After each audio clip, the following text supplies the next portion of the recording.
വായിക്കാം 1 പത്രോസിന്റെ ലേഖനം 5-ാം അധ്യായം 6-7 വചനങ്ങൾ. 1 Peter chapter 5 verses 6 and 7. അതുകൊണ്ട് അവൻ തക്ക സമയത്ത് നിങ്ങളെ ഉയർത്തുവാൻ ദൈവത്തിന്റെ ബലമുള്ള കൈക്കീഴിൽ, വായിക്കാം പാസ്റ്ററെ, അവൻ നിങ്ങൾക്കായി കരുതുന്നതാകിയാൽ നിങ്ങളുടെ സകല ചിന്താകുലവും അവന്റെ മേൽ ഇട്ടുകൊള്ളുവീൻ. നിർമ്മതരായിരിപ്പീൻ, ഉണർന്നിരിപ്പീൻ. നിങ്ങളുടെ പ്രതിയോഗിയായ പിശാച് അലറുന്ന സിംഹം എന്ന പോലെ ആരെ വിഴുങ്ങേണ്ടു എന്ന് തിരഞ്ഞ് ചുറ്റി നടക്കുന്നു. ഇവിടെ 1 പത്രോസിന്റെ ലേഖനം 5-ാം അധ്യായത്തിന്റെ 6-7 വേദഭാഗങ്ങളിൽ രേഖപ്പെടുത്തിയിരിക്കുന്നു. അതുകൊണ്ട് അവൻ തക്ക സമയത്ത് നിങ്ങളെ ഉയർത്തുവാൻ ദൈവത്തിന്റെ ബലമുള്ള കൈക്കീഴിൽ നിങ്ങൾ താണിരിക്കുവീൻ. അതിൽ നിന്ന് എനിക്ക് മനസ്സിലാക്കുവാൻ കഴിയുന്ന 2 പ്രധാനപ്പെട്ട കാര്യങ്ങളുണ്ട്. ഒന്ന്, ഗോഡ്സ് പെർഫെക്റ്റ് ടൈമിംഗ്, ദൈവത്തിന്റെ കൃത്യമായ സമയം, ദൈവത്തിന്റെ നിശ്ചയിക്കപ്പെട്ട സെറ്റ് ടൈം, ആ കൃത്യ സമയം.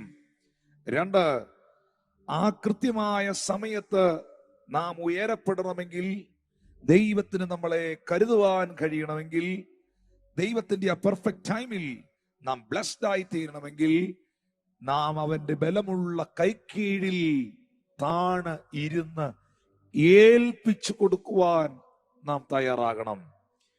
2-ാമത്തെ വാക്യത്തിൽ പറയുന്നു, അവൻ നിങ്ങൾക്കായി കരുതുന്നവനാകയാൽ, അവൻ നിങ്ങൾക്കായി കരുതുന്നവനാകയാൽ നിങ്ങളുടെ സകല ചിന്തകളും ആകുലതകളും അവന്റെ മേൽ നിങ്ങൾ ഇട്ടുകൊള്ളുവീൻ. 7-ാമത്തെ വാക്യത്തിൽ എനിക്ക് മനസ്സിലാക്കുവാൻ കഴിയുന്നത്, മനുഷ്യനിൽ വിവിധ തരത്തിലുള്ള ചിന്തകളുണ്ട്. നാം പലതിലും ആകുലചിത്തരാണ്.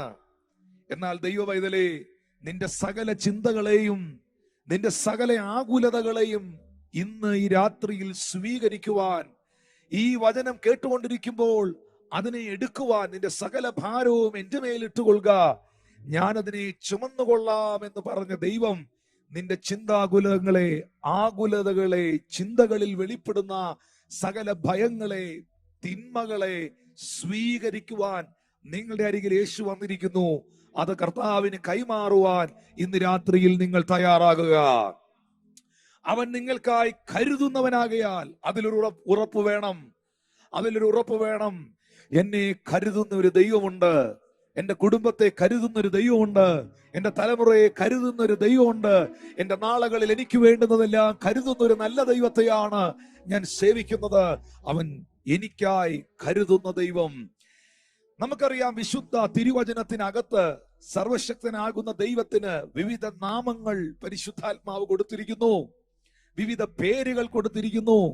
ഇന്ന് നമ്മളൊരു ഗാനം ഞാൻ ഈ ശുശ്രൂഷ തുടങ്ങുന്നതിന് മുമ്പ് പാടി, യഹോവ ഇരേ, ദാതാവാം ദൈവം നീ മാത്രം മതി. യഹോവ റാഫ, സൗഖ്യദായകൻ, തന്റെ അടിപ്പിണരാൽ നിങ്ങൾക്ക് സൗഖ്യം. അപ്പോൾ ജഹോവ ജൈറ, ദൈവം നമ്മളെ കരുതുന്നു. ജഹോവ റാഫ, അവൻ നമ്മെ സൗഖ്യമാക്കുന്ന യഹോവയായിരിക്കുന്നു. ജഹോവ ഷമ്മ, അവൻ നമ്മോട് കൂടെയിരിക്കുന്നു. ജഹോവ ശലോം, അവൻ നമ്മുടെ സമാധാനമായിരിക്കുന്നു. ജഹോവ നിസി, അവൻ നമുക്ക് ജയത്തിന്റെ കൊടി ഉയർത്തുന്നു. ജഹോവ റോഹീം, അവൻ നല്ല ഇടയനായി നമ്മളോട് കൂടെയിരിക്കുന്നു. ജഹോവ ഇമ്മാനുവേൽ, അവൻ നമ്മോടൊപ്പമുള്ള ദൈവമായിരിക്കുന്നു. പ്രിയപ്പെട്ടവരെ, അങ്ങനെ വ്യത്യസ്തമായ നിലകളിൽ അവൻ ജഹോവ സിഖനോ, അവൻ എന്റെ നീതിയായ ദൈവമായിരിക്കുന്നു. അങ്ങനെ വ്യത്യസ്തമായ പേരുകൾ അവന് തിരുവചനത്തിൽ കൊടുത്തിരിക്കുമ്പോൾ തന്നെ എന്താണോ അവന്റെ നാമം, അവന്റെ പ്രവൃത്തിയും അത് തന്നെയാണ്. എന്താണോ അവന്റെ പേര്, അവന്റെ പെരുമാറ്റവും അങ്ങനെയാണ്. പേരുപോലെ തന്നെ പെരുമാറുന്ന ഒരുവനുണ്ടെങ്കിൽ അത് ഞാൻ സേവിക്കുന്ന ദൈവമാണ്. യഹോവ റാഫ, അവൻ സൗഖ്യദായകനാണ്. അവന്റെ പെരുമാറ്റങ്ങൾ സൗഖ്യമാക്കിക്കൊണ്ടാണ്. ജഹോവ ജൈറ, അവൻ കരുതുന്ന ദൈവമാണ്. അവന്റെ പെരുമാറ്റങ്ങളിൽ ഞാനൊരു കരുതൽ കാണുന്നു പ്രിയരെ. ജഹോവ നിസി, അവൻ ജയത്തിന്റെ കൊടി ഉയർത്തുന്നവനാണ്. അവന്റെ പെരുമാറ്റങ്ങളിൽ ഏത് പരാജിതനെയും ഉയർത്തുന്ന ഒരു ദൈവസ്നേഹം ഞാൻ കാണുന്നു പ്രിയരെ. അവൻ അത്ഭുത മന്ത്രി എന്ന് എഴുതിയിട്ടുണ്ടെങ്കിൽ അവൻ അത്ഭുത മന്ത്രിയാണ്. അവൻ അത്ഭുതങ്ങളെ, എന്റെ ദൈവം അത്ഭുതങ്ങളെ ചെയ്യുന്നവനാണ്. യേശു വീരനാം ദൈവം എന്ന് പറഞ്ഞിട്ടുണ്ടെങ്കിൽ അവൻ വീര്യം പ്രവർത്തിക്കുന്ന ദൈവമാണ്. യേശു സമാധാന പ്രഭു എന്ന് എഴുതിയിട്ടുണ്ടെങ്കിൽ അസമാധാനത്തിൽ നിൽക്കുന്ന നിന്റെ ജീവിതത്തിൽ അവൻ സമാധാനം നൽകുന്നവനാണ്. Hallelujah, hallelujah. നിത്യപിതാവെന്ന് എവർ ലാസ്റ്റിംഗ് ഫാദർ എന്ന് എഴുതിയിട്ടുണ്ടെങ്കിൽ ഈ ലോകത്തിലെ എല്ലാ പിതാക്കന്മാരും നിന്നെ മറന്നാലും നിന്നെ മറക്കാത്ത പിതാവായി അവൻ നിലകൊള്ളുന്നവനാണ്. അന്ന് രാത്രി ഈ വചനം കേൾക്കുന്ന പ്രിയപ്പെട്ടവർ, എന്റെ ദൈവം കരുതുന്നവൻ, എന്റെ ദൈവം എന്നെ നയിക്കുന്നവൻ, എന്റെ ദൈവം എന്റെ നീതിയായവൻ, എന്റെ ദൈവം എന്റെ ജയക്കൊടിയായവൻ, എന്റെ ദൈവം എന്റെ സൗഖ്യദായവൻ, എന്റെ ദൈവം എന്നെ വിശുദ്ധീകരിക്കുന്നവൻ, എന്റെ ദൈവം എന്റെ ഇടയനായവൻ, എന്റെ ദൈവം എന്റെ ഒപ്പം നിൽക്കുന്നവൻ എന്ന ഉറപ്പുണ്ടെങ്കിൽ ആ കൈകളെ ഒന്ന് ഉയർത്തി എവിടെ ഇരുന്നാണെങ്കിലും ഒന്ന് സ്തോത്രം ചെയ്യുവാൻ നിങ്ങൾ തയ്യാറാകണം. ഹല്ലേലൂയ. ഇതിൽ പത്രോസ് അപ്പോസ്തലനാണ് തന്റെ ലേഖനത്തിനകത്ത് കരുതുന്ന ദൈവത്തെ കുറിച്ച് വളരെ വ്യക്തമായി 2 വാക്യശകലങ്ങൾക്കകത്ത് ആഴമേറിയ വെളിപ്പാടുകൾ കൊണ്ട് നിറച്ചിരിക്കുന്നത്. ഒന്നാമതായി, അവൻ നിങ്ങളെ തക്ക സമയത്ത് ഉയർത്തേണ്ടതിനെന്ന പദം ഞാനൊന്ന് എടുക്കുകയാണ്. തക്ക സമയത്ത് ഉയർത്തുവാൻ. അവിടെ ആ സമയം എന്ന് പറയുന്നത് എന്റെ സമയമല്ല, നിങ്ങളുടെ സമയമല്ല, മറ്റ് നിങ്ങളുടെ സുഹൃത്തുക്കളുടെയോ സഹപാഠികളുടെയോ സഹോദരങ്ങളുടെയോ കുടുംബാംഗങ്ങളുടെയോ സഹവിശ്വാസികളുടെയോ സമയമല്ല. The perfect time of God, God's perfect timing, ദൈവത്തിന്റെ കൃത്യമായ സമയം. അങ്ങനെ ഒരു സമയമുണ്ട്. അതാണ് യോഹന്നാൻ 5:4 നാം വായിക്കുന്നത്. പ്രിയരെ, ബെഥേസ്ത എന്ന കുളക്കരയിൽ കിടന്ന ആ രോഗി യേശു ക്രിസ്തുവിനോട് പറയുന്നത് ഇങ്ങനെയാണ്: അതത് സമയത്ത് ഒരു ദൂതൻ വന്ന് കുളം കലക്കും. ആദ്യം ഇറങ്ങുന്നവൻ ഏത് വ്യാധി പിടിച്ചിരുന്നവനാണെങ്കിലും സൗഖ്യം പ്രാപിക്കും. അതത് സമയത്ത് ദൂതൻ വന്ന് കുളം കലക്കും. ആദ്യം ഇറങ്ങുന്നവൻ ഏത് വ്യാധി പിടിച്ചവനെങ്കിലും അവനിൽ സൗഖ്യമുണ്ടാകും. അതത് സമയം. ഏതാണ് അതത് സമയം? The perfect timing of God. ദൈവത്തിന്റെ കൃത്യമായ സമയം. ദൈവത്തിന്റെ കൃത്യമായ സമയം. യോഹന്നാന്റെ സുവിശേഷം 2-ാം അധ്യായത്തിന്റെ 4-ാമത്തെ വാക്യത്തിലും യേശു കർത്താവ് കാനാവിലെ കല്യാണ വീട്ടിൽ നിന്നുകൊണ്ട് മറിയത്തോട് പറയുന്നുണ്ട്. യേശു അവളോട്, സ്ത്രീയെ, എനിക്കും നിനക്കും തമ്മിൽ എന്ത്? എന്റെ നാഴിക ഇതുവരെ വന്നിട്ടില്ല, എന്റെ സമയം ഇതുവരെ വന്നിട്ടില്ല. അവിടെയും നമുക്ക് കാണാൻ കഴിയുന്നുണ്ട് കൃത്യമായ ദൈവത്തിന്റെ ടൈമിംഗ്, കൃത്യമായ ദൈവത്തിന്റെ സമയം. ഇങ്ങനെ ഞാൻ പറഞ്ഞു പോയാൽ ദൈവത്തിന്റെ സമയത്തെക്കുറിച്ച് സവിസ്തരമായി ഒരുപാട് കാര്യങ്ങൾ എനിക്ക് പറയേണ്ടതായിട്ടുണ്ട്. എന്നാലും ഞാനൊരു സംഭവം നിങ്ങളുടെ മുമ്പിൽ എടുത്തു വെക്കുന്നു. അത് ഉൽപ്പത്തി പുസ്തകം 22-ാം അധ്യായം അതിന്റെ 9, 10, 11, 12 വാക്യങ്ങളാണ്. അതിനകത്ത് നിന്ന് ഞാൻ പറയട്ടെ. Yes, perfect timing, never early, never late. God is never in a hurry, but he is always on time. ദൈവം ഒരിക്കലും വൈകി പ്രവർത്തിക്കുന്നവനല്ല, ദൈവം ഒരിക്കലും നേരത്തെയും പ്രവർത്തിക്കുന്നവനല്ല. എല്ലാരും ഒന്ന് പറഞ്ഞേ, ദൈവം വൈകി പ്രവർത്തിക്കാറില്ല, ദൈവം നേരത്തെയും പ്രവർത്തിക്കാറില്ല. ദൈവം തക്ക സമയത്ത്, കൃത്യസമയത്ത് പ്രവർത്തിക്കുന്നവനാണ്. ഓൺ ടൈം ആണ് ദൈവം. നമ്മൾ പറയത്തില്ലേ, ഫ്ലൈറ്റ് ഓൺ ടൈം ആയിരുന്നു, ട്രെയിൻ ഓൺ ടൈം ആയിരുന്നു. അല്പം പോലും നേരത്തെയും വന്നില്ല, അല്പം പോലും ലേറ്റ് ആയതുമില്ല, കൃത്യസമയമായിരുന്നു. ഇതാണ് ദൈവത്തിന്റെ പ്രവൃത്തിയും തക്ക സമയം. ഉൽപ്പത്തി 22 9, 10, 11 വാക്യങ്ങൾ. ദൈവം കൽപ്പിച്ചിരുന്ന സ്ഥലത്ത് അവർ എത്തി. അബ്രഹാം ഒരു യാഗപീഠം പണിതു, വിറക് അടുക്കി, തന്റെ മകൻ ഇസഹാക്കിനെ കെട്ടി യാഗപീഠത്തിന്മേൽ വിറകിന്മീതെ കിടത്തി. പിന്നെ അബ്രഹാം കൈ നീട്ടി തന്റെ മകനെ അറുക്കേണ്ടതിന് കത്തിയെടുത്തു. ഉടനെ യഹോവയുടെ ദൂതൻ ആകാശത്തു നിന്ന്, അബ്രഹാമേ, അബ്രഹാമേ എന്ന് വിളിച്ചു. ഞാനിതാ എന്ന് അവൻ പറഞ്ഞു. ഇവിടെ ശ്രദ്ധിക്കേണ്ട ഒരു സത്യം, നമ്മൾ ഈ മെസ്സേജ് പലപ്പോഴും കേട്ടിട്ടുണ്ട്. വാസ്തവത്തിൽ നമ്മൾ ജഹോവ ജൈറ, യഹോവ ഇരേ എന്ന് പറയുന്ന പദത്തിന്റെ ആഴവും അർത്ഥവും മർമ്മവും അടിസ്ഥാനവും എല്ലാം വെളിപ്പെട്ട ഒരു സംഭവമാണ് ഉൽപ്പത്തി 22 നമ്മൾ ഈ വായിച്ച സംഭവം. എന്നാൽ ഞാനിപ്പോൾ പറഞ്ഞുകൊണ്ടിരിക്കുന്നത്, നിങ്ങളെ കർത്താവിന്റെ ആത്മാവ് അറിയിച്ചുകൊണ്ടിരിക്കുന്നത് ദൈവത്തിന്റെ ആ പെർഫെക്റ്റ് ടൈമിംഗ് ആണ്, കൃത്യസമയമാണ്. ഉൽപ്പത്തി പുസ്തകം 22-ന്റെ 9-ാമത്തെ വാക്യം നമ്മൾ വായിക്കുമ്പോ നമുക്ക് കാണാൻ കഴിയുന്നു, ദൈവം കൽപ്പിച്ചിരുന്ന ആ സ്ഥലത്ത് അബ്രഹാം മോറിയായിലെത്തി. അവിടെ അബ്രഹാം ഒരു യാഗപീഠത്തെ പണിതു, വിറകുകളെ അടുക്കി, തന്റെ മകൻ ഇസഹാക്കിന്റെ കൈകാലുകൾ കെട്ടി യാഗപീഠത്തിന്റെ മേൽ, വിറകിന്റെ മേൽ കിടത്തി. നമുക്കറിയാം, വർഷങ്ങളോളം കാത്തിരുന്ന് ദൈവികമായ വാഗ്ദത്വത്തിന്റെ നിവർത്തീകരണം പ്രാപിച്ചെടുക്കുവാൻ ദൈവസന്നിധിയിൽ ഒത്തിരി പ്രാർത്ഥിച്ച് കാത്തിരുന്ന മനുഷ്യനാണ് അബ്രഹാമും സറയും. ആ കാത്തിരിപ്പുകൾക്കൊക്കെ വിരാമം കുറിച്ചുകൊണ്ട് ആ കാത്തിരിപ്പുകളൊന്നും നിഷ്ഫലമായി പോകാതെ, നിഷ്ക്രിയമായി പോകാതെ, വാഗ്ദത്തം കാതുകളിൽ മുഴങ്ങിയപ്പോൾ ആ കേട്ട വാഗ്ദത്ത പ്രകാരം വാഗ്ദത്ത സന്തതിയായ ഐസക്കിനെ സ്വർഗത്തിലെ ദൈവം അബ്രഹാമിനും സാറയ്ക്കും വേണ്ടി കൊടുത്തു. എന്നാൽ അബ്രഹാമിന്റെ അരികിൽ ഒരിക്കൽ താൻ ഓമനിച്ച് വളർത്തിയ, വർഷങ്ങളോളം കാത്തിരുന്ന് പ്രാപിച്ചെടുത്ത ദൈവത്തിന്റെ വാഗ്ദത്ത പുത്രനായ ഇസഹാക്കിനെ സ്വർഗത്തിലെ ദൈവത്തിന്റെ തിരുമുൻപാകെ യാഗം കഴിക്കുവാൻ ദൈവം അബ്രഹാമിനോട് ആവശ്യപ്പെടുന്നു. ആ ആവശ്യത്തിന്റെ നടുവിൽ ഏതൊരപ്പനും പകച്ചു പോകണം. കാരണം ലാളിച്ചു കൊതി തീർന്നിട്ടില്ല, ഓമനിച്ച് വളർത്തി കൊതി തീർന്നിട്ടില്ല, കൺകുളിർക്കെ കണ്ട് കൊതി തീർന്നിട്ടില്ല. വർഷങ്ങൾ കാത്തിരുന്ന്, 100ഓളം വർഷങ്ങൾ കാത്തിരുന്ന് ലഭിച്ചതായ ഒരു തലമുറയാണിത്. സാറ ആ കുഞ്ഞിനെ ഒട്ടും കൊടുക്കുവാൻ തയ്യാറാകില്ല. ഇതിന്റെ മധ്യയിൽ ദൈവം ഈ മകനെ എനിക്ക് തരുമോ എന്ന് ചോദിച്ചപ്പോൾ ആ ചോദ്യത്തിനകത്ത് മറഞ്ഞിരിക്കുന്ന ഒരു ആത്മീക മർമ്മം ഉണ്ടായിരുന്നു. അബ്രഹാമേ, നീ ഏറ്റവും കൂടുതൽ ഇഷ്ടപ്പെടുന്നത് നിന്റെ മകനെയാണോ, അതോ ഏറ്റവും കൂടുതൽ സ്നേഹിക്കുന്നത് എന്നെയാണോ? പലപ്പോഴും ദൈവം ഇങ്ങനെയുള്ള കാര്യങ്ങൾ നമ്മളിലും ചെയ്യാറുണ്ട് പ്രിയരെ. ദൈവത്തിന് അത് ഇടയ്ക്കിടയ്ക്ക് അറിയണം. ഇന്നെന്നെ കാണുന്ന, സൂമിൽ യൂട്യൂബിൽ കാണുന്ന, സഭയിൽ കാണുന്ന, ഇവിടെ ഇരുന്നു കൊണ്ട് എന്നെ കേൾക്കുന്ന ദൈവപുരുഷന്മാരോടും കർത്താവിന്റെ മക്കളോടും ഈ മെസ്സേജ് കേൾക്കുന്നവരോടും ഒക്കെ ഞാൻ പറയട്ടെ, ഇടയ്ക്കിടയ്ക്കൊക്കെ സ്വർഗത്തിലെ ദൈവം ഇതൊന്ന് ടെസ്റ്റ് ചെയ്യും കേട്ടോ. നിനക്ക് അവനോടാണോ സ്നേഹം, അതോ ഈ ലോകത്തിലെ മറ്റെന്തിനോടെങ്കിലും ആണോ സ്നേഹമെന്ന്. അവന്റെ സ്നേഹം എപ്പോഴെങ്കിലും അവനോട് കുറഞ്ഞു പോകുമ്പോൾ ആ സ്നേഹം കുറഞ്ഞു പോയതിന്റെ കാരണങ്ങളിലേക്ക് നിന്നെ തിരികെ കൊണ്ടുവരുവാൻ അവനിടുന്ന പല ചോദ്യ പേപ്പറുകളും നിങ്ങളുടെ മുമ്പിലുണ്ട്, ക്വസ്റ്റ്യൻ പേപ്പറുകളും നിങ്ങളുടെ മുമ്പിലുണ്ട്. ചിലരെ എഴുതി അങ്ങ് തോക്കാറുണ്ട്, ചിലരെ എഴുതി ജയിച്ച് പ്രൊമോഷനിലോട്ട് പോകാറുണ്ട്. എഴുതി തോറ്റവരുടെ എണ്ണമാ കൂടുതൽ, പക്ഷെ ജയിച്ചു കയറിയവർ പലരും അടുത്ത ലെവലിലേക്ക് അവർ ഷിഫ്റ്റ് ചെയ്യപ്പെടാറുണ്ട്. അത് തന്നെയാണ് അബ്രഹാമിന്റെ ജീവിതത്തിലും സംഭവിച്ചത്.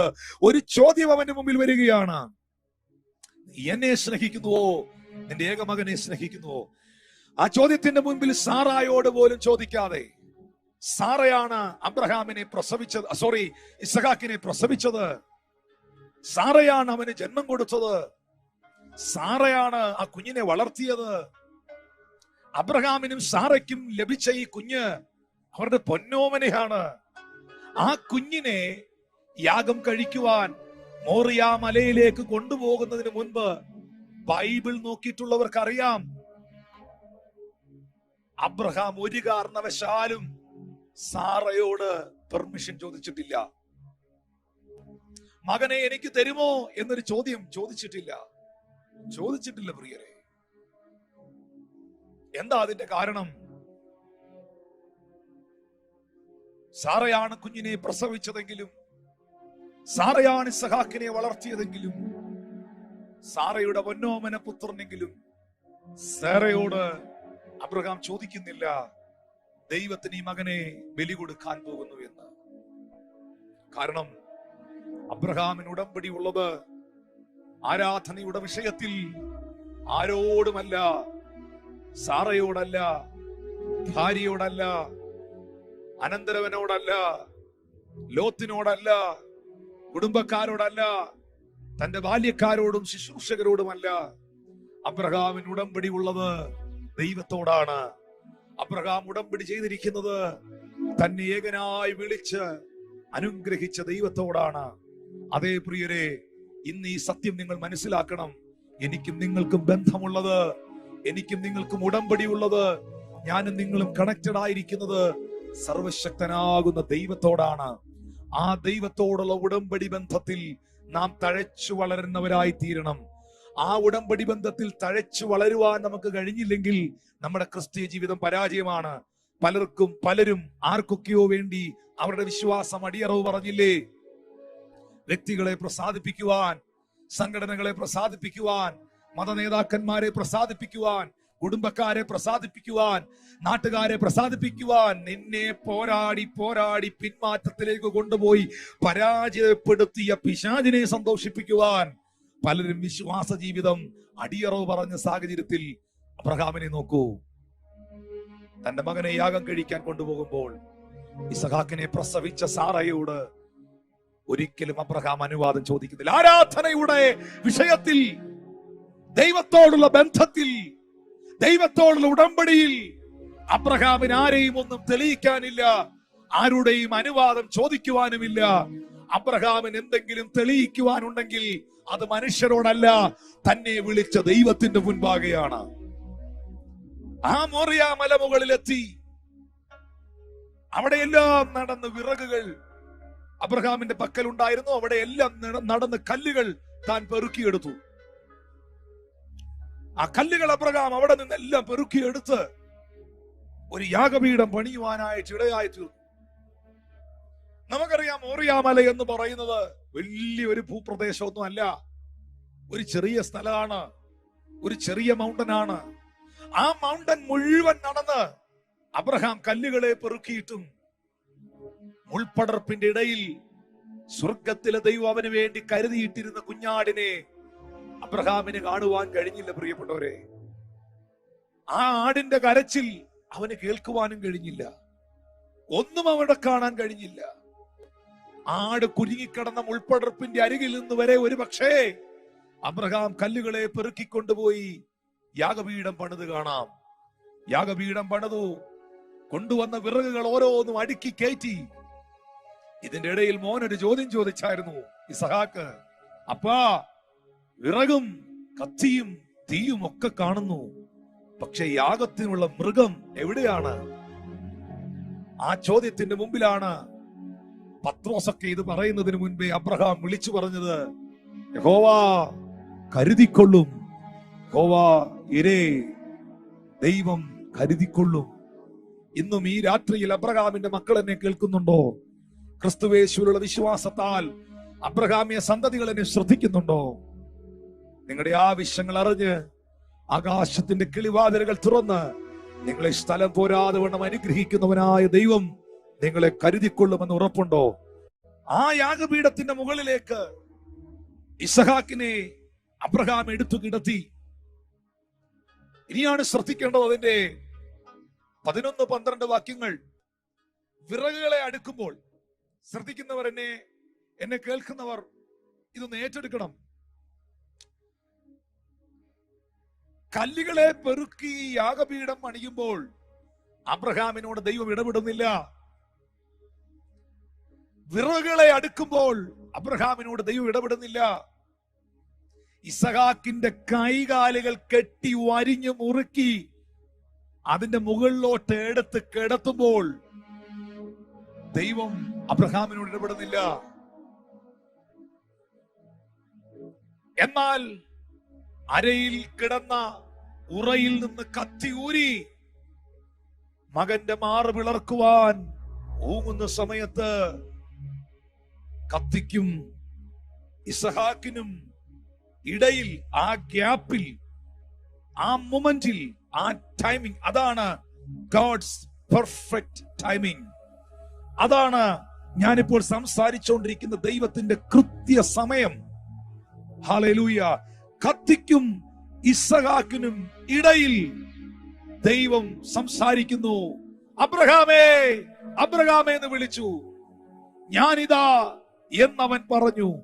12-ാമത്തെ വാക്യത്തിൽ, ബാലന്റെ മേൽ കൈവെക്കരുത്, അവനോടൊന്നും ചെയ്യരുത്, നിന്റെ ഏകജാതനായ മകനെ തരുവാൻ നീ മടിക്കായക കൊണ്ട് നീ ദൈവത്തെ ഭയപ്പെടുന്നു എന്ന് ഞാൻ ഇപ്പോൾ അറിയുന്നു എന്നവൻ അരുളി ചെയ്തു.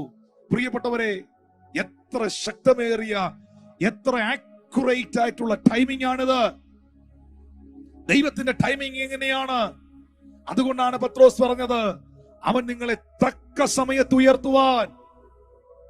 ആ ആക്യുറേറ്റ് ആയിട്ടുള്ള, കൃത്യമായിട്ടുള്ള സമയം.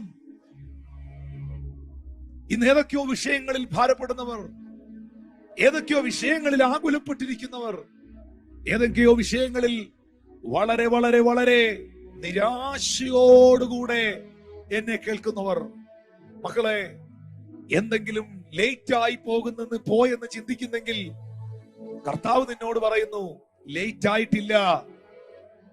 എന്തെങ്കിലും നേരത്തെ ആയി പോയി എന്ന് നീ ചിന്തിക്കുന്നെങ്കിൽ നേരത്തെയുമായിട്ടില്ല. ദൈവത്തിന്റെ എല്ലാ പ്രവൃത്തികളും നിന്നിൽ വെളിപ്പെട്ടത് തക്ക സമയത്തായിരുന്നു. ഇനി വെളിപ്പെടാൻ പോകുന്നതും തക്ക സമയത്തായിരിക്കും. ഒരാമീൻ പറഞ്ഞേ അതിനു വേണ്ടിയിട്ട്. Hallelujah, hallelujah. മോശയുടെ കാലത്തിലേക്ക് വന്നേ. ദൈവത്തിന്റെ ഒരു പെർഫെക്റ്റ് ടൈമിങ്ങിനെ, അല്ലെങ്കിൽ ഒരു ആക്യുറേറ്റ് ആയിട്ടുള്ള ടൈമിങ്ങിനെ, കൃത്യസമയത്തെ ഞാൻ നിങ്ങൾക്ക് അവിടെ കാണിക്കാം. പുറപ്പാട് 14:13-14 വാക്യങ്ങളിൽ പറയുന്നു, അതിന് മോശ ജനത്തോട് ഭയപ്പെടേണ്ട, ഉറച്ചു നിൽപ്പീൻ, യഹോവ എന്ന് നിങ്ങൾക്ക് ചെയ്യാനിരിക്കുന്ന രക്ഷ കണ്ടുകൊള്ളുവീൻ. നിങ്ങൾ ഇന്ന് കണ്ടിട്ടുള്ള മിസ്രയീമ്യരെ ഇനി ഒരു നാളും കാണുകയില്ല. യഹോവ നിങ്ങൾക്ക് വേണ്ടി യുദ്ധം ചെയ്യും, മിണ്ടാതിരിപ്പീൻ എന്ന് പറഞ്ഞു. മിസ്രയീമിൽ നിന്ന്, ഈജിപ്തിന്റെ അടിമത്വത്തിൽ നിന്ന് മോശയുടെ നേതൃത്വത്തിൽ പുറപ്പെട്ട ഇസ്രായേൽ ജനം ചെങ്കടലിന്റെ മുമ്പിൽ വന്ന് നിൽക്കുന്നു. നമുക്കറിയാം, മുന്നോട്ട് പോകുവാൻ കഴിയാതെ ആർത്തലയ്ക്കുന്ന സാഗരത്തിന്റെ തിരകൾ. ചെങ്കടൽ. ചെങ്കടൽ എന്ന് പേര് വരാൻ കാരണം എന്നാണെന്നറിയാമോ? റെഡ് കളറിലുള്ള റെഡ് സീ എന്നുള്ള പേര് വരാൻ ഒരു കാരണമുണ്ട്. ഇന്നും നമുക്ക് ആ കാരണം അവിടെ കാണാൻ കഴിയുന്നുണ്ട്. ഈ കടലിന് ചുറ്റും നിൽക്കുന്ന എല്ലാ പർവ്വതങ്ങൾക്കും ചുവന്ന കളറാണ്,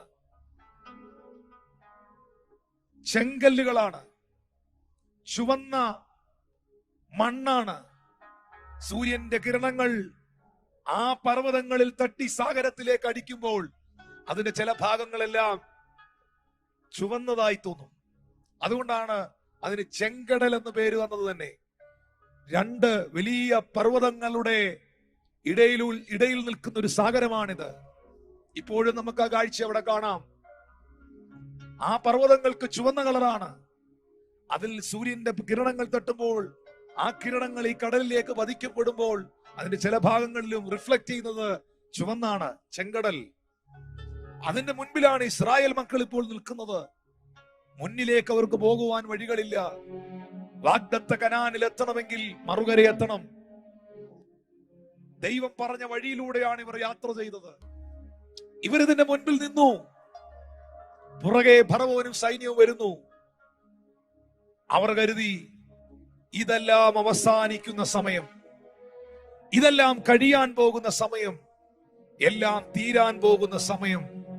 പക്ഷേ നമുക്കറിയാം, ആ ചെങ്കടലിന് മുമ്പിൽ ഈ ജനം നിൽക്കുമ്പോൾ അതിന്റെ 29, 30, 31 വാക്യങ്ങളിൽ ദൈവത്തിന്റെ പരിശുദ്ധാത്മാവ് രേഖപ്പെടുത്തിയിരിക്കുന്നത് ഇങ്ങനെയാണ്: ഇസ്രായേൽ മക്കൾ കടലിന്റെ നടുവേ ഉണങ്ങിയ നിലത്തുകൂടെ കടന്നുപോയി.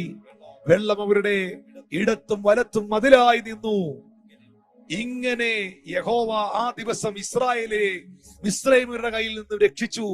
മിസ്രയീമ്യർ കടൽക്കരയിൽ ചത്തടിഞ്ഞു കിടക്കുന്നത് ഇസ്രായേലിൽ കാണുകയും ചെയ്തു. 31 വാക്യം പറയുന്നു, യഹോവ മിസ്രയീമ്യരിൽ ചെയ്ത ഈ മഹാപ്രവൃത്തി ഇസ്രായേലർ കണ്ടു. ജനം യഹോവയെ ഭയപ്പെട്ടു, യഹോവയിലും തന്റെ ദാസനായ മോശയിലും വിശ്വസിച്ചു. എത്ര കൃത്യമായ സമയം! പുറകെ ഫറവോനും സൈന്യവും അടുത്തപ്പോൾ, അവരെ പിന്തുടർന്ന് പിടിക്കുമെന്നുള്ള വക്കിലെത്തിയപ്പോൾ, ചെങ്കടലിനെ വിഭാഗിച്ചുകൊണ്ട് സ്വർഗത്തിലെ ദൈവം ഈ ജനത്തെ മറുകരയിലെത്തിക്കുന്നു. അവരെ പിന്തുടർന്ന് കടന്നു വന്ന ഫറവോനെയും സൈന്യത്തെയും അതേ ചെങ്കടലിന്റെ മധ്യഭാഗത്ത് വെച്ച് കടലിനെ ഒന്നാക്കി ചേർത്തുകൊണ്ട് ഇല്ലായ്മ ചെയ്യുന്നു. തന്റെ ജനത്തെ സംരക്ഷിച്ച് ദൈവം പുറത്തു കൊണ്ടുവരുന്നു. നിങ്ങൾ ഇത് പലപ്പോഴും കേട്ടിട്ടുള്ളതായിരിക്കാം. പക്ഷെ ഇവിടെ നിങ്ങൾ ശ്രദ്ധിക്കേണ്ട ഒരു കാര്യമുണ്ട്. ദൈവത്തിന്റെ കൃത്യമായ സമയം, ദൈവത്തിന്റെ കൃത്യമായ സമയം. പിറുപിറുക്കാനുള്ളവനെല്ലാം പിറുപിറുത്തു, വിമർശിക്കാനുള്ളവനെല്ലാം വിമർശിച്ചു, കളിയാക്കാനുള്ളവനെല്ലാം കളിയാക്കി. ഇതൊക്കെ കഴിഞ്ഞേ ദൈവം വരുള്ളൂ. നിനക്ക് പറയാനുള്ളതെല്ലാം നീ പറഞ്ഞു, വിമർശിക്കാനുള്ളതെല്ലാം നീ വിമർശിച്ചോ, പരിഹസിക്കാനുള്ളതെല്ലാം പരിഹസിച്ചോ. സ്തോത്രം. ദൈവം ഉണ്ടോന്ന് തന്നെ നീ ഒരുപക്ഷെ അങ്ങ് ചിന്തിച്ചോ. നിന്റെ ചിന്തയും വിമർശനവും പരിഹാസവും പിറുപിറുപ്പും എല്ലാം കഴിഞ്ഞേ ദൈവം വരുന്നുള്ളൂ. ഹല്ലേലൂയ. അതാണ് ഇവിടെ കണ്ടത്, ദൈവത്തിന്റെ കൃത്യമായ സമയം. എന്നാൽ പിറുപിറുക്കാതിരിക്കുന്നതാണ് നല്ലത്, വിമർശിക്കാതിരിക്കുന്നതാണ് നല്ലത്, അവിശ്വസിക്കാതെ വിശ്വസിക്കുന്നതാണ് നിങ്ങൾക്ക് നല്ലത്, ദൈവത്തെ ചോദ്യം ചെയ്യാതെ വിധേയപ്പെടുന്നതാണ് നിനക്ക് നല്ലത്. കാരണം എന്റെ ദൈവം കൃത്യമായ സമയത്ത് പ്രവർത്തിക്കുന്നു. ഞാൻ ദൈവത്തിന്റെ ആ കൃത്യസമയം എന്നുള്ള വിഷയത്തിൽ ഒന്ന് കത്തിക്കും ഇസഹാക്കിനും ഇടയിൽ സംസാരിച്ച ദൈവത്തെ കാണിച്ചു. രണ്ട്, ഫറവോനും ചെങ്കടലിനും ഇടയിൽ കൃത്യസമയത്ത് ചെങ്കടൽ തുറന്ന ദൈവത്തെ മോശയുടെ കാലത്ത് കാണിച്ചു. ഇനി മറ്റൊരു സംഭവം ഏലിയാവിന്റെ കാലവുമായി ഞാൻ ദൈവത്തിന്റെ വചനത്തിൽ നിന്ന് കണക്ട് ചെയ്യുകയാണ്. 1 രാജാക്കന്മാരുടെ പുസ്തകം 17-ാം അധ്യായം അതിന്റെ 8 മുതലുള്ള വാക്യങ്ങൾ, അതിന്റെ 12-ാമത്തെ വാക്യം ആദ്യം ഒന്ന് വായിക്കുമോ? 1 രാജാക്കന്മാർ 17:12. നീ എഴുന്നേറ്റ് സീദോനോട് ചേർന്ന് കിടക്കുന്ന സരഫത്തിലേക്ക് ചെന്ന് അവിടെ പാർക്കുക. അല്ലേ? അതിനവൻ നിന്റെ ദൈവമായ യഹോവയാണേ. വായിക്കാം. നീ എഴുന്നേറ്റ് സീദോനോട് ചേർന്ന സാറാഫത്തിലേക്ക് ചെന്ന് അവിടെ പാർക്കുക. നിന്നെ പുലർത്തേണ്ടതിന് അവിടെയുള്ളൊരു വിധവയോട് ഞാൻ കൽപ്പിച്ചിരിക്കുന്നു. അങ്ങനെ അവൻ എഴുന്നേറ്റ് സാറാഫത്തിന് പോയി. അവൻ പട്ടണവാതിക്കൽ എത്തിയപ്പോൾ അവിടെ ഒരു വിധവ വിറക് പെറുക്കിക്കൊണ്ടിരുന്നു. അവൻ അവളെ വിളിച്ചു, എനിക്ക് കുടിപ്പാൻ ഒരു പാത്രത്തിൽ കുറെ വെള്ളം കൊണ്ടുവരണമേ എന്ന് പറഞ്ഞു. അവൾ കൊണ്ടുവരുവാൻ പോകുമ്പോൾ ഒരു കഷണം അപ്പം കൂടെ നിന്റെ കയ്യിൽ കൊണ്ടുപോരണമേ എന്ന് അവൻ അവളോട് വിളിച്ചു പറഞ്ഞു. അതിനവൾ, നിന്റെ ദൈവമായ യഹോവയാണ്, കലത്തിൽ ഒരു പിടി മാവും തുരുത്തിയിൽ അല്പം എണ്ണയും മാത്രമല്ലാതെ എനിക്കൊരു അപ്പവുമില്ല. ഞാനിതാ 2 വിറക് പെറുക്കുന്നു. ഇത് കൊണ്ടുചെന്ന് എനിക്കും മകന് വേണ്ടി ഒരുക്കി അത് ഞങ്ങൾ തിന്നിട്ട് മരിപ്പാൻ ഇരിക്കുകയാകുന്നു എന്ന് പറഞ്ഞു. ഏലിയാവ് കാണാൻ കഴിയുന്നുണ്ട്. ഏലിയാവ് എന്ന ദൈവപുരുഷനെ സരാഫത്തിലേക്ക് സ്വർഗത്തിലെ ദൈവം അയക്കുമ്പോൾ സരാഫത്തിൽ ഈ വിധവയായ സഹോദരിയുടെ അടുക്കൽ ഏലിയാവ് നിൽക്കുന്ന സമയത്ത് പ്രവാചകൻ അവളോട് അല്പം വെള്ളം കുടിക്കുവാൻ ചോദിക്കുമ്പോൾ അവൾ പറയുന്നു, യജമാനനെ. അവൾ വെള്ളമെടുക്കാൻ തിരിയുമ്പോൾ പ്രവാചകൻ പറഞ്ഞു, എനിക്ക് കഴിക്കാൻ 2 അടയും ചുട്ടുകൊണ്ടുവരിക. അവൾ പറഞ്ഞു, പ്രവാചകനെ, ഇന്ന് ഞങ്ങളുടെ സ്ഥിതി, ഞങ്ങളുടെ സിറ്റുവേഷൻ വളരെ ബാഡാണ്, മോശമാണ്. കാരണം കലത്തിൽ ഒരു പിടി മാവും തുരുത്തിയിൽ അല്പം എണ്ണയും മാത്രമല്ലാതെ എനിക്ക് ഒരപ്പവുമില്ല. ഇതാ ഞാൻ 2 വിറക് പെറുക്കുന്നു. ഇത് കൊണ്ടുചെന്ന് എനിക്കും മകനും വേണ്ടി ഒരുക്കി അത് ഞങ്ങൾ തിന്നിട്ട് മരിക്കുവാനിരിക്കുകയാകുന്നു. നിങ്ങൾ ഓർക്കണം, ദൈവത്തിന്റെ കൃത്യസമയം. നിങ്ങൾക്കിത് കഥയായിരിക്കാം, ചരിത്രമായിരിക്കാം, വചനമായിരിക്കാം. പക്ഷേ ഞാനിത് പ്രസംഗിക്കുമ്പോൾ ഇത് പലരുടെയും അനുഭവമാണ്, പലരുടെയും ലൈഫാണ്. മരിക്കാൻ തീരുമാനിച്ച സമയത്ത്, ആത്മഹത്യ ചെയ്താൽ കൊള്ളാമെന്ന് ചിന്തിച്ച സമയത്ത്, എല്ലാം അവസാനിച്ചു എന്ന് ചിന്തിച്ച സമയത്ത്, പിശാച് നിന്നെ നിരാശയുടെ പടുകുഴിയിൽ മുക്കിയ സമയത്ത്, എത്രയോ സന്ദർഭങ്ങളിൽ ദൈവം തന്റെ ദാസന്മാരെയും തന്റെ വചനത്തെയും തന്റെ ആലോചനകളെയും നിന്റെ അടുക്കൽ അയച്ച്, യൂട്യൂബിലെങ്കിൽ അങ്ങനെ, ഫേസ്ബുക്കിലെങ്കിൽ അങ്ങനെ, വാട്സാപ്പിലൂടെ കിട്ടിയ വീഡിയോ എങ്കിൽ അങ്ങനെ, നേരിട്ടെങ്കിൽ അങ്ങനെ, പ്രാർത്ഥനയിലൂടെങ്കിൽ അങ്ങനെ, എത്രയോ സന്ദർഭങ്ങളിൽ ദൈവത്തിന്റെ ഇടപെടലുകൾ സ്വർഗം നിന്നിൽ വെളിപ്പെടുത്തിയതിനാൽ നീ പോലും അറിയാതെ, താങ്കൾ പോലും അറിയാതെ, സഹോദര സഹോദരി, എത്രയോ പൈശാചിക മണ്ഡലങ്ങളെ, മരണത്തിന്റെ ദുരാത്മാവിനെ, മരണദൂതനെ, പൈശാചിക മണ്ഡലങ്ങളെ തകർത്ത് നിങ്ങൾക്ക് വിടുതൽ നൽകിയിട്ടുണ്ടെന്നറിയുമോ? ഇവിടെയും ഈ സഹോദരി മരിക്കുവാൻ തീരുമാനിച്ചതിന്റെ അന്ന്, ആ കൃത്യസമയത്ത്, എല്ലാരും ഒന്ന് പറഞ്ഞേ, കൃത്യസമയത്ത്. എന്നെ നോക്കി ഇരിക്കാനല്ല പറഞ്ഞത്, വാ തുറന്ന് പറഞ്ഞേ, കൃത്യസമയത്ത്, കൃത്യമായ സ്ഥലത്ത് അയക്കേണ്ട പ്രവാചകനെ ദൈവം അയച്ചു. അല്ലേ? ഏലിയാവ് എന്ന് പറയുന്ന ദൈവപുരുഷനല്ലാതെ ഇസ്രായേലിൽ മറ്റാര്, അല്ലെങ്കിൽ ശരഫത്തിൽ മറ്റാര് ഈ സ്ത്രീയുടെ വീട്ടിൽ വന്നാൽ ഇവളുടെ സ്ഥിതികൾക്ക് വ്യത്യാസം വരും. കാരണം അന്ന് ഏലിയാവല്ലാതെ യഹോവയ്ക്ക് മറ്റൊരു പ്രതിനിധി അവിടെ ഇല്ല. ആ കാലഘട്ടത്തിൽ സർവശക്തനാകുന്ന ദൈവത്തിന്റെ പ്രതിപുരുഷനായി, പ്രവാചകനായി ഏലിയാവെന്ന ദൈവപുരുഷൻ ആ ഭവനത്തിൽ, ആ വ്യക്തിയുടെ അരികിൽ വന്നതായിരുന്നു വാസ്തവത്തിൽ ആ സഹോദരിയുടെ ജീവിതത്തിന്റെ വഴിത്തിരിവ് എന്ന് പറയുന്നത്, ടേണിംഗ് പോയിന്റ് എന്ന് പറയുന്നത്. കൃത്യസമയം. അന്ന് ഏലിയാവ് അവിടെ വന്നില്ലെങ്കിൽ, അന്ന് അവളുടെ വീട്ടിൽ ഒരു അത്ഭുതം നടന്നില്ലെങ്കിൽ, അന്ന് ഈ പറയപ്പെട്ട സംഭവം അവിടെ ഉണ്ടായില്ലെങ്കിൽ, ആ കുടുംബത്തിൽ 2 മരണങ്ങൾ നടക്കുകയാണ്. ആ സ്ത്രീയും കുഞ്ഞും മരിക്കുകയാണ്. എങ്ങനെയാണ് മരിക്കുന്നത്? ആത്മഹത്യ ചെയ്യാണ്. ആത്മഹത്യ ചെയ്തവൻ സ്വർഗത്തിൽ പോവോ? ബൈബിളിന്റെ അടിസ്ഥാനത്തിൽ ഒരിക്കലും അവൻ പോകില്ല. അവൻ നിത്യ നരകത്തിൽ നിവദിക്കും. അവന്റെ ആത്മാവ് നിത്യ നരകത്തിൽ പ്രവേശിക്കും. അങ്ങനെയാണെങ്കിൽ ഇന്ന് ഈ മെസ്സേജ് കേൾക്കുന്നവർ ഓർക്കണം, അവൾക്ക് എത്ര വിടുതലാ ലഭിച്ചത്. അവളുടെ ഭൗതിക വിഷയത്തിന് വിടുതലുണ്ടായി. ഏറ്റവും പ്രധാനമായി അവളുടെ ആത്മാവിന് വിടുതലുണ്ടായി. ആത്മാവിന്റെ വിടുതലല്ലേ ഏറ്റവും വലുത്? ആത്മാവിന്റെ രക്ഷയല്ലേ ഏറ്റവും വലുത്? അതും ആ സഹോദരിക്ക് ലഭ്യമാകുവാനിടയായി. അങ്ങനെയാണെങ്കിൽ ഏലിയാവിന്റെ കാലത്ത് സരഫത്തിലെ വിധവയുടെ വീട്ടിലും സംഭവിച്ചത് ദൈവത്തിന്റെ കൃത്യസമയമായിരുന്നു. കാനാവിലെ കല്യാണ വീട്ടിൽ സംഭവിച്ചത് ദൈവത്തിന്റെ കൃത്യസമയമായിരുന്നു. ബെഥേസ്ദ കുളക്കരയിൽ സംഭവിച്ചത് ദൈവത്തിന്റെ കൃത്യമായ സമയമായിരുന്നു. മോറിയാമലയിൽ സംഭവിച്ചത് ദൈവത്തിന്റെ കൃത്യമായ സമയമായിരുന്നു. ചെങ്കടലിന് മുമ്പിൽ സംഭവിച്ചത് ദൈവത്തിന്റെ കൃത്യമായ സമയമായിരുന്നു. എലീശയുടെ കാലം, ഏലിയാവ് കഴിഞ്ഞ് എലീശയുടെ കാലം. എലീശയുടെ കാലത്തിലേക്ക് വരുമ്പോൾ 2 രാജാക്കന്മാരുടെ പുസ്തകം 4-ാം അധ്യായം അതിന്റെ 1 മുതലുള്ള വാക്യങ്ങൾ വായിക്കുമ്പോൾ പ്രവാചക ശിഷ്യന്മാരുടെ ഭാര്യമാരിൽ ഒരുത്തി എലീശായോട് പറയുകയാണ്, നിന്റെ ദാസനായ എന്റെ ഭർത്താവ് യഹോവ ഭക്തനായിരുന്നു എന്ന് നിനക്കറിയാമല്ലോ. ഇപ്പോൾ കടക്കാരന്റെ മക്കളെ പിടിച്ച് അടിമകളാക്കാൻ വന്നിരിക്കുന്നു. കുഞ്ഞുങ്ങളെ പിടിച്ചുകൊണ്ട് അടിമകളാക്കുവാൻ വീട്ടിൽ കടക്കാർ കയറി ഇറങ്ങുമ്പോൾ, ജീവിതം വഴിമുട്ടി നിൽക്കുമ്പോൾ, എല്ലാ വാതിലുകളും അടഞ്ഞിരിക്കുമ്പോൾ കൃത്യസമയത്ത് ദൈവപുരുഷനായ എലീശായെ ആ ഭവനത്തിലേക്ക് സ്വർഗത്തിലെ ദൈവം അയക്കുകയാണ്.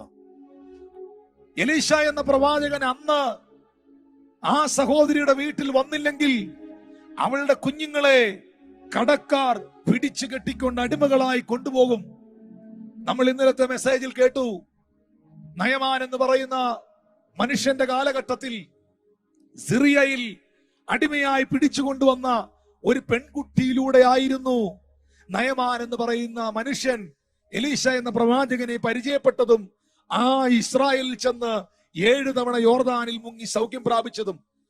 ഇസ്രായേലിൽ ഒരു പ്രവാചകൻ ഉണ്ടെന്നും അവിടെ ചെന്ന് പ്രാർത്ഥിച്ചാൽ വിടുതലുണ്ടെന്നും നയമാന്റെ ഭാര്യയെ അറിയിച്ചത് ഇസ്രായേലിൽ നിന്ന് അടിമയായി പിടിച്ചുകൊണ്ടുവന്ന ഒരു പെൺകുട്ടിയാണ്. അന്നത്തെ കാലത്ത് ഈ കുഞ്ഞുങ്ങളെ അടിമയായിട്ട് എവിടോട്ടാണ് പിടിച്ചോണ്ട് പോകുന്നതെന്ന് ആർക്കും പറയുവാൻ കഴിയുകയില്ല. അങ്ങനെ ഈ കുഞ്ഞുങ്ങളെ നഷ്ടപ്പെട്ടാൽ പിന്നെ ആ സ്ത്രീക്ക് ഒരിക്കലും ഈ കുഞ്ഞുങ്ങളെ തിരികെ കിട്ടുകയില്ല. വല്ലാത്തൊരു സാഹചര്യത്തിന്റെ നടുവിൽ വഴിമുട്ടി ഗതിമുട്ടി നിൽക്കുമ്പോൾ, വാതിലുകൾ മുഴുവൻ അടയപ്പെട്ടു നിൽക്കുമ്പോൾ ദൈവപുരുഷനായ എലീശായെ കൃത്യമായ സമയത്ത് ആ ഭവനത്തിലേക്ക് ദൈവം അയക്കുന്നു. എന്തിനാണെന്നറിയാമോ? ആ ക്ഷാമകാലത്ത്, ആ കടത്തിന്റെ കാലത്ത്, ആ പ്രതിസന്ധിയുടെ കാലത്ത് ആ കുടുംബത്തെ സമൃദ്ധിയിലേക്ക് നയിക്കുവാൻ, കടഭാരങ്ങളെ മാറ്റുവാൻ, ആ വീട്ടിൽ വലിയ ദൈവപ്രവർത്തികൾ വെളിപ്പെടുവാൻ. അവിടെ ഞാൻ കാണുന്നു സഹോദരങ്ങളെ, ദൈവത്തിന്റെ കൃത്യമായ സമയം. ഇന്ന് രാത്രിത്തെ മെസ്സേജ് ഏതോ ഒരു കുടുംബത്തോടോ വ്യക്തിയോടോ ആണെന്ന് എനിക്കറിയാം, വിശ്വസിക്കുന്ന വ്യക്തിത്വങ്ങളോടാണെന്ന് അറിയാം. ദൈവത്തിന്റെ റൈറ്റ് ടൈം, ദൈവത്തിന്റെ കൃത്യമായ സമയം, ദൈവത്തിന്റെ ആക്യുറേറ്റ് ആയിട്ടുള്ള ടൈം നിന്റെ ജീവിതത്തിൽ വെളിപ്പെടും. വർഷങ്ങളായി വിവാഹം കഴിഞ്ഞ് തലമുറയില്ലാതെ ഭാരപ്പെടുന്ന കുടുംബത്തോട്, വർഷങ്ങളായി തലമുറകളില്ലാതെ ഭാരപ്പെടുന്ന കുടുംബത്തോട് ഞാൻ നിങ്ങളെ നോക്കി പറയുന്നു, 75-ാമത്തെ വയസ്സിൽ വാഗ്ദത്തം കേട്ട അബ്രഹാം 100-ാമത്തെ വയസ്സിൽ വാഗ്ദത്തം പ്രാപിക്കുമ്പോൾ കൃത്യമായ സമയം, ദൈവത്തിന്റെ സമയം അതായിരുന്നു പ്രിയരെ. അങ്ങനെയാണെങ്കിൽ സ്വർഗത്തിലെ ദൈവം നിനക്ക് തലമുറകളെ തരും. ജോലിയില്ലാതെ, തൊഴിലില്ലാതെ ഭാരപ്പെടുന്നെങ്കിൽ കൃത്യമായ സമയത്ത് സ്വർഗത്തിലെ ദൈവം നിനക്ക് വേണ്ടി, നിന്റെ തലമുറയ്ക്ക് വേണ്ടി വാതിൽ തുറക്കും. വർഷങ്ങളായി, മാസങ്ങളായി പല വിവാഹാലോചനകൾ കടന്നു വരുന്നു, നിന്റെ വിവാഹം നടക്കുന്നില്ല. പല ആലോചനകൾ കടന്നു വരുന്നു, എല്ലാ ആലോചനകളും മുടങ്ങിപ്പോകുന്നു, നിന്റെ കുഞ്ഞിന്റെ വിവാഹം നടക്കുന്നില്ല. കൃത്യമായ സമയത്ത്, ആ ദൈവത്തിന്റെ കൃത്യസമയത്ത്, ആ ദൈവത്തിന്റെ കൃത്യസമയത്ത് സ്വർഗത്തിലെ ദൈവം നിന്റെ തലമുറയ്ക്ക് തക്കതായ ഒരു തുണയെ കൊടുത്ത് മാനിക്കുവാൻ വിശ്വസ്തനാണ്. അങ്ങനെയാണെങ്കിൽ ഞാൻ എല്ലായിടത്തും ദൈവത്തിന്റെ ആ കൃത്യസമയത്തെ കാണുന്നു. പുതിയ നിയമത്തിലേക്ക് വന്നേ, പുതിയ നിയമത്തിൽ വരുമ്പോ ഒത്തിരി കാര്യങ്ങൾ പറയാനുണ്ട്, നേരമില്ല. ഒരു കാര്യം ഞാൻ എടുത്തു പറയാം. അപ്പോസ്തല പ്രവൃത്തി 12-ാം അധ്യായം, 12-ാം അധ്യായത്തിന്റെ, നിങ്ങൾ ബൈബിൾ ഉണ്ടെങ്കിൽ തുറക്കണം. അതിന്റെ ഒന്നാമത്തെ വാക്യം നിങ്ങൾ ആദ്യം നോക്കണം. ലൈവ് ചാറ്റിൽ നിങ്ങൾക്ക് ഒരുപക്ഷെ ഇത് പേസ്റ്റ് ചെയ്ത് ഇടുന്നുണ്ടായിരിക്കാം. അപ്പോസ്തല പ്രവൃത്തി 12 ഒന്നാമത്തെ വാക്യം ആദ്യം ശ്രദ്ധിക്കണം. എല്ലാം കൂടെ വായിച്ചു തീർക്കരുത് ദയവായി, ഒന്നും മനസ്സിലാകുകയില്ല.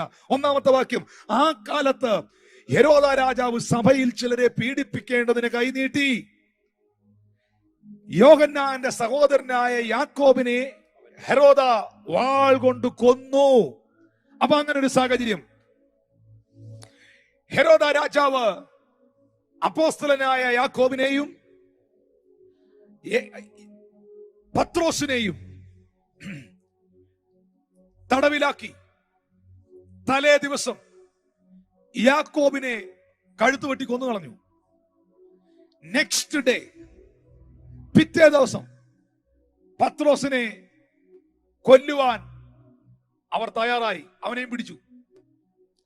പെസഹായുടെ അന്ന്, പുളിപ്പില്ലാത്ത അപ്പത്തിന്റെ അന്ന് പിടിച്ചു.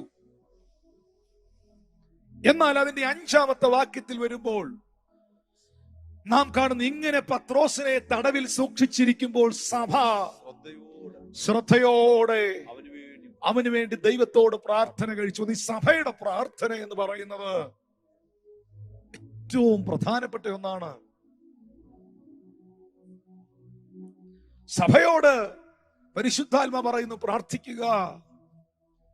കാരണം സഭയുടെ ശ്രദ്ധയോടുള്ള പ്രാർത്ഥന ദൈവത്തിന് പ്രസാദകരമാണ്. സഭയ്ക്കായി പ്രാർത്ഥിക്കുന്നവരെ ഓർത്ത് സ്തോത്രം. സഭയ്ക്ക് നേതൃത്വം കൊടുക്കുന്ന അപ്പോസ്തലന്മാരെയും പ്രവാചകന്മാരെയും ശുശ്രൂഷകരെയും ആരാധനയ്ക്ക് നേതൃത്വം കൊടുക്കുന്ന കുഞ്ഞുങ്ങളെയും ദൈവസഭയുടെ എല്ലാ പ്രവർത്തന മേഖലകളെയും ദൈവകരങ്ങളിൽ ഏൽപ്പിച്ച് പ്രാർത്ഥിക്കുന്നവർക്കായി സ്തോത്രം. പ്രത്യേകിച്ച് ഈ വല്ലാത്ത കാലഘട്ടത്തിൽ സഭകൾക്ക് വേണ്ടി പ്രാർത്ഥിക്കുക. ഡിനോമിനേഷൻ നോക്കാതെ പ്രാർത്ഥിക്കുക. മർത്തോമയെന്നോ പെന്തിക്കോസ് എന്നോ ഓർത്തഡോക്സ് എന്നോ കത്തോലിക്ക എന്നോ റീത്തെന്നോ ജ്ഞാനായ എന്നോ CSI എന്നോ ചെറിയ സഭയെന്നോ വലിയ സഭയെന്നോ നോക്കാതെ ദൈവസഭകളെ ദൈവകരങ്ങളിൽ ഏൽപ്പിച്ച് പ്രാർത്ഥിക്കുക. ദൈവ മക്കളെ ഏൽപ്പിച്ച് പ്രാർത്ഥിക്കുക. ദേശത്തിന്റെ സമാധാനത്തിന് വേണ്ടി പ്രാർത്ഥിക്കുക. ദേശത്തിന്റെ മതസൗഹാർദ്ദത്തിന് വേണ്ടി പ്രാർത്ഥിക്കുക. ദേശത്തിന്റെ സൗഖ്യത്തിന് വേണ്ടി പ്രാർത്ഥിക്കുക. ദേശത്തിന്റെ ഐക്യതകൾക്ക് വേണ്ടി പ്രാർത്ഥിക്കുക. ഇവിടെ പത്രോസിനെ തടവിൽ സൂക്ഷിച്ചു വരുമ്പോൾ സഭ ശ്രദ്ധയോടെ അവന് വേണ്ടി ദൈവത്തോട് പ്രാർത്ഥന കഴിച്ചു. പ്രിയപ്പെട്ടവരെ, ഇന്ന് രാത്രിയിൽ നിങ്ങൾ തിരിച്ചറിയണം, ഹെരോദ രാജാവ് ജനത്തിന്റെ മുൻപിൽ പത്രോസിനെ നിർത്തുവാൻ ഭാവിച്ചതിന്റെ തലേ രാത്രിയിൽ 2 ചെങ്ങലയാൽ ബന്ധിക്കപ്പെട്ടവനായി 2 പടയാളികളുടെ നടുവിൽ ഉറങ്ങുകയായിരുന്ന പത്രോസ് ഉറങ്ങുമ്പോഴും, ഓ ഹല്ലേലൂയ, സഭ ഉറങ്ങുകയല്ലായിരുന്നു. അപ്പോസ്തലൻ ഉറങ്ങുമ്പോഴും സഭ ഉറങ്ങുകയല്ലായിരുന്നു. ഞാൻ ഇതിന്റെ ഇടയിൽ വളരെ സീരിയസ് ആയിട്ട് പ്രസംഗിക്കുമ്പോൾ തമാശ പറയുന്നത് ശരിയല്ലല്ലോ, എങ്കിലും പറഞ്ഞു പോവുകയാണ്. ഇപ്പോഴത്തെ കാലഘട്ടം തിരിച്ചാണ്. അപ്പോസ്തലൻ പാരാത്രി വരെ 3 മണി വരെ 2 മണി വരെ ഉറക്കമുളച്ചിരിക്കുന്നു. സഭ 10:30 പെരയ്ക്കകത്ത് കയറുന്നു. പാസ്റ്റർമാർ ഉൾപ്പെടെ മിക്കവരും 1 മണിക്കുള്ളിൽ അവർ 3-ാം സ്വർഗത്തോളം എടുക്കപ്പെടുന്നു. അപ്പോഴും അപ്പോസ്തലൻ രാത്രി 2:30 മണിക്ക് 3 മണിക്ക് ഉറക്കമുളച്ചിരുന്ന് പ്രാർത്ഥിക്കുകയും ബൈബിൾ ധ്യാനിക്കുകയും ചെയ്യുന്നു. പക്ഷേ ഇവിടെ നേരെ തിരിച്ചാണ്. അപ്പോസ്തലൻ ഉറങ്ങുന്നു, റെസ്റ്റ് എടുക്കുന്നു. സഭ ശ്രദ്ധയോടെ പ്രാർത്ഥിക്കുന്നു. Hallelujah, hallelujah. അപ്പോസ്തലന്മാരും പ്രാർത്ഥിക്കണം, എല്ലാ ദൈവമക്കളും പ്രാർത്ഥിക്കണം. ഒരാൾ മാത്രം പ്രാർത്ഥിച്ചാൽ ഒക്കില്ല. പക്ഷെ സഭയുടെ പ്രാർത്ഥന വളരെ ശക്തമാകണം. നമ്മുടെ ചർച്ചിൽ പല പ്രിയപ്പെട്ടവരും രോഗങ്ങളാൽ ഭാരപ്പെടുന്നു. പലരും ബുദ്ധിമുട്ടുകളാൽ ഭാരപ്പെടുന്നു. പല കുടുംബങ്ങളും പലവിധ വിഷയങ്ങളാൽ ഭാരപ്പെടുന്നുണ്ട്. എല്ലായിടവും ഉണ്ട്. കോവിഡ് എന്ന മഹാവ്യാധികളാൽ ഭാരപ്പെടുന്നവരുണ്ട്. അതല്പമായ ക്രിട്ടിക്കൽ സിറ്റുവേഷനിലായിട്ടുള്ളവരുണ്ട്. എല്ലാവരെയും നെഞ്ചോട് ചേർത്ത് പ്രാർത്ഥിക്കുവാൻ ഒരു കൂട്ടത്തെ ദൈവം എഴുന്നേൽപ്പിക്കട്ടെ. ഞാന് ഇന്നലെ രാത്രിയിലും കർത്താവിന്റെ വചനം ധ്യാനിക്കുന്ന സമയത്ത് എന്റെ ഉള്ളത്തിൽ ഇന്നലെ രാത്രികാലത്തിലും കർത്താവിന്റെ ആത്മാവ് എന്നോട് ഇങ്ങനെ സംസാരിച്ചു. സഭയ്ക്ക് വേണ്ടി, വിശുദ്ധായ മിനിസ്ട്രീസിലെ കുടുംബങ്ങൾക്ക് വേണ്ടി, വ്യക്തികൾക്ക് വേണ്ടിയൊക്കെ പ്രാർത്ഥിച്ചുകൊണ്ടിരിക്കുമ്പോൾ കർത്താവിന്റെ ആത്മാവ് പെട്ടെന്ന് ബൈബിളിനകത്ത് ഒരു വചനം, ഒരു ഭാഗം എന്നെ കാണിച്ചു. വിലാപങ്ങളുടെ പുസ്തകം അതിലെ 2-ാം അധ്യായം അതിന്റെ 18-19 വാക്യങ്ങൾ. അവരുടെ ഹൃദയം കർത്താവിനോട് നിലവിളിച്ചു, സിയോൻ പുത്രിയുടെ മതിലേ, രാവും പകലും ഓലോല കണ്ണുനീരൊഴുക്കുക. നിനക്ക് തന്നെ സ്വസ്ഥത നൽകരുത്, നിന്റെ കൺമണി വിശ്രമിക്കരുത്. രാത്രിയിൽ യാമാരംഭത്തിങ്കൽ എഴുന്നേറ്റ് നിലവിളിക്ക. രാത്രിയുടെ യാമാരംഭത്തിങ്കൽ എഴുന്നേറ്റ് നിലവിളിക്ക. നിന്റെ ഹൃദയത്തെ വെള്ളം പോലെ കർത്തൃസന്നിധിയിൽ പകരുക. വീഥികളുടെ തലയ്ക്കൊക്കെ വിശപ്പ് കൊണ്ട് തളർന്നു കിടക്കുന്ന നിന്റെ കുഞ്ഞുങ്ങളുടെ ജീവരക്ഷയ്ക്കായി അവനിലേക്ക് കൈമലർത്തുക. രാത്രിയുടെ യാമാരംഭങ്ങളിൽ എഴുന്നേറ്റ് ഓലോല കണ്ണുനീർ ഒഴുക്കുന്നവരെ സഭയിൽ ദൈവം എഴുന്നേൽപ്പിക്കട്ടെ. തിന്നു കുടിച്ച് സുഖമായി കിടന്നുറങ്ങി സമർത്ഥികളുടെ നടുവിൽ കടന്നു പോകുന്ന സഭയെ, ദേശം നശിക്കുമ്പോൾ, പട്ടണം നശിക്കുമ്പോൾ, ജനം വ്യാധികളാൽ രോഗങ്ങളാൽ തകരുമ്പോൾ, കാവൽക്കാരാ രാത്രി എന്തായി എന്ന് നിന്നോട് ചോദിക്കുമ്പോൾ, ഇടിവിൽ നിന്ന് മതില് കെട്ടി പ്രാർത്ഥിക്കുവാനുള്ള നീ കൈകെട്ടി കിടന്നുറങ്ങുവാനുള്ളവനല്ല. ഓലോല കണ്ണുനീരൊഴുക്കി രാത്രിയുടെ യാമാരംഭത്തിൽ ദൈവസഭയ്ക്ക് വേണ്ടി, ദൈവപുരുഷന്മാർക്ക് വേണ്ടി, ദേശത്തിനു വേണ്ടി, പ്രതിസന്ധി അനുഭവിക്കുന്നവർക്ക് വേണ്ടി ഇടിവിൽ നിൽക്കുവാനുള്ള വ്യക്തിത്വങ്ങളാണ്. ഈ വചനങ്ങളൊക്കെ കേട്ടിട്ടും, ഇത്രയും കേട്ടിട്ടും നീ ഇതിനെ തിരസ്കരിക്കുന്നെങ്കിൽ നീ എഴുതി വെച്ചോ, നിനക്കൊരു ന്യായവിധി ഉണ്ട്. ഇത് ആത്മാവിടപെടുന്നു, ഒരു ന്യായവിധി ഉണ്ട്. സത്യം. Thank you Lord Jesus. Hallelujah. In the name of Jesus. എന്തോ ഭയങ്കര ഗൗരവമായി ഈ വിഷയത്തെ ആത്മാവ് കൊണ്ടുപോകുന്നത് എനിക്ക് ഫീൽ ചെയ്യുന്നു. ഇപ്പോൾ സംസാരിക്കുന്നത് എന്റെ മൈൻഡോ എന്റെ ബുദ്ധിയോ അല്ലെന്ന് എനിക്ക് വ്യക്തമായിട്ട് അറിയാം. എങ്കിലെ ദൈവത്തിന്റെ ആത്മാവ് വ്യക്തമായി സഭയോട് ഇടപെടുകയാണ്. അതെ, സഭ ശ്രദ്ധയോടുകൂടെ വിഷയത്തെ എടുത്തു വെച്ച് പ്രാർത്ഥിച്ചു. പത്രോസിന് വേണ്ടി പ്രാർത്ഥിച്ചു. പത്രോസ് ഉറങ്ങുകയായിരുന്നു. ദൈവവചനം പറയുന്നു, പിറ്റേ ദിവസം പത്രോസിനെ തലവെട്ടിക്കൊല്ലുവാൻ തീരുമാനിച്ച സമയത്ത്, അതിന്റെ തലേ രാത്രിയിൽ ചങ്ങലകളാൽ ബന്ധിക്കപ്പെട്ട പടയാളികളാൽ കാരാഗൃഹം കാത്തുകൊണ്ടിരുന്ന സ്ഥലത്ത്, അപ്പോസ്തല പ്രവൃത്തി 12-ാമത്തെ വാക്യത്തിൽ എഴുതിയിട്ടുണ്ട്, പെട്ടെന്ന് കർത്താവിന്റെ ദൂതൻ അവിടെ പ്രത്യക്ഷനായി. ദൈവദൂതൻ അവിടെ ഇറങ്ങിയെന്ന് എന്താണെന്നറിയോ? മറുഭാഗത്ത് സഭ ശക്തമായി പ്രാർത്ഥിക്കുകയായിരുന്നു. ശക്തമായി പ്രാർത്ഥിക്കുകയായിരുന്നു. ദൈവത്തിന്റെ ദൂതൻ കാരാഗൃഹത്തിൽ വെളിപ്പെട്ടു, അറയിൽ കടന്നു, വെളിച്ചം പ്രകാശിച്ചു. പത്രോസിന്റെ വിലാപ്പുറത്തു തട്ടി, എഴുന്നേൽക്ക എന്നവനോട് പറഞ്ഞ് അവനെ ഉണർത്തി. അവന്റെ ചെങ്ങല കൈമേൽ നിന്ന് വീണഴിഞ്ഞുപോയി. പ്രിയപ്പെട്ടവരെ, നിങ്ങൾ ഓർക്കണം, മണിക്കൂറുകളുടെ ഗ്യാപ്പാണ്, മിനിറ്റുകളുടെ ഗ്യാപ്പാണ്.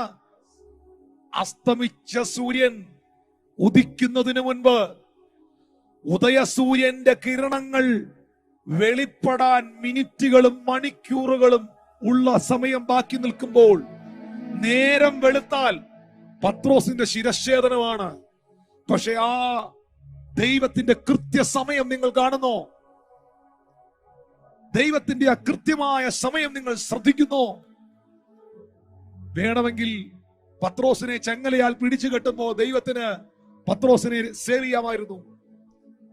അല്ലെങ്കിൽ ഫിലിപ്പോസിനെ എടുത്തോണ്ട് പോയതുപോലെ ദൈവത്തിന്റെ ആത്മാവിന് പത്രോസിനെ എടുത്തോണ്ട് പോകാമായിരുന്നു.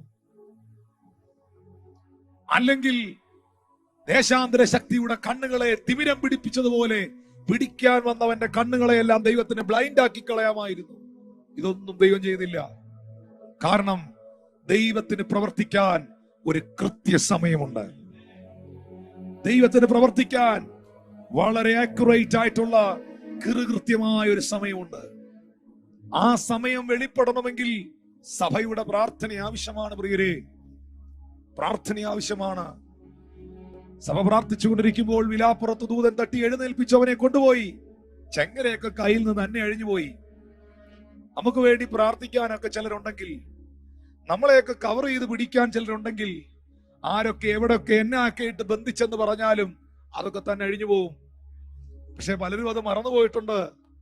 ദൈവസഭയിൽ വന്നവർ, പ്രാർത്ഥിച്ചവർ, ദൈവസന്നിധാനത്തിൽ വന്നവർ, എത്രയോ ദിവസങ്ങളിൽ, എത്രയോ പ്രാർത്ഥനകളിൽ, എത്രയോ വചന ശുശ്രൂഷകളുടെ നടുവിൽ നിന്നെ തകർത്തു കളയാൻ ശത്രു ഒരുക്കിയ പദ്ധതികൾ സഭകളിൽ നടന്ന ശുശ്രൂഷകളിലും ആരാധനയിലും ദൈവം പൊളിച്ചു കളഞ്ഞിട്ടുണ്ട്. എത്രയോ സന്ദർഭങ്ങളിൽ നിനക്ക് വേണ്ടി പ്രാർത്ഥിച്ച പ്രാർത്ഥനകളിൽ നീ പോലും അറിയാതെ ശത്രു നിനക്ക് ഒരുക്കി വെച്ച എത്രയോ കെണികളെ ദൈവം പൊട്ടിച്ചിട്ടുണ്ട്. മറന്നുപോയി പലരും. മറക്കരുത് പ്രിയരെ. അവൻ അരകെട്ടി ചെരുപ്പിട്ട് മുറുക്കുക എന്ന് പറഞ്ഞു. അങ്ങനെ അവൻ ചെയ്തു. വസ്ത്രം പുതച്ചു, എന്റെ പിന്നാലെ വരിക എന്ന് പറഞ്ഞു. നിങ്ങൾ ഇവിടെ കാണേണ്ട ഒരു സംഭവം അതിന്റെ 11-ാമത്തെ വാക്യമാണ്. പത്രോസിന് സുബോധം വന്നിട്ട് കർത്താവ് തന്റെ ദൂതനെ അയച്ച് ഹെരോദാവിന്റെ കയ്യിൽ നിന്നും യഹൂദാജനത്തിന്റെ സകല പ്രതീക്ഷയിൽ നിന്നും എന്നെ വിടുവിച്ചു എന്ന് വാസ്തവമായി ഞാൻ അറിയുന്നു എന്ന് പറഞ്ഞു. ദുഷ്ടന്റെ സകല പ്രതീക്ഷകളിൽ നിന്നും ദൈവം എന്നെ വിടുവിച്ച കൃത്യസമയം. ശത്രുവിന്റെ സകല പ്രതീക്ഷകളിൽ നിന്നും ദൈവം എന്നെയും നിങ്ങളെയും വിടുവിച്ച കൃത്യസമയം. Oh, thank you Lord Jesus. Thank you Holy Ghost. പിശാച് നിങ്ങൾക്കെതിരെ ടാർഗറ്റ് ചെയ്ത പല തിന്മകളിൽ നിന്നും ദൈവം നിങ്ങളെ വിടുവിച്ച റൈറ്റ് ടൈം. പ്രിയപ്പെട്ടവരെ, ബൈബിൾ പറയുന്നു യഹൂദ ജനത്തിന്റെ സകല പ്രതീക്ഷയിൽ സ്വർഗത്തിലെ ദൈവം കൃത്യമായ സമയത്ത് പീറ്ററിനെ, പത്രോസിനെ വിടുവിപ്പാനിടയായി. ഇന്ന് രാത്രിയിലും നിങ്ങൾ ഈ ഭാഗത്ത് ദൈവത്തിന്റെ കൃത്യസമയം കാണുന്നുണ്ടോ?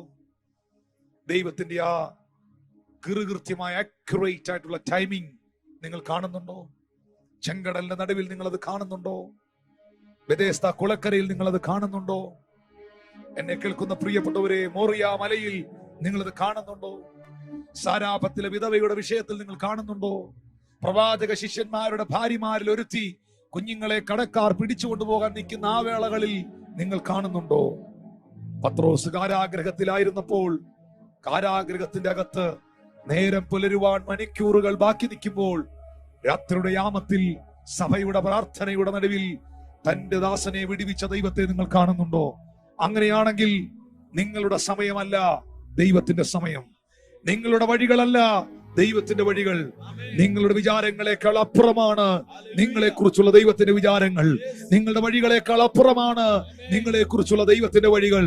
ആകാശം ഭൂമിക്ക് മീതെ ഉയർന്നിരിക്കുന്നത് പോലെ നിങ്ങളെ കുറിച്ചുള്ള അവന്റെ വിചാരങ്ങൾ വലുതാകുന്ന പ്രിയരെ. നിങ്ങളെ കുറിച്ചുള്ള അവന്റെ വഴികൾ വിശാലമാകുന്നു സഹോദരങ്ങളെ. ആ കൈകളൊന്ന് ഉയർത്തിപ്പിടിച്ചേ, ദൈവസന്നിധിയിലൊന്ന് ഏൽപ്പിച്ചു കൊടുത്തേ.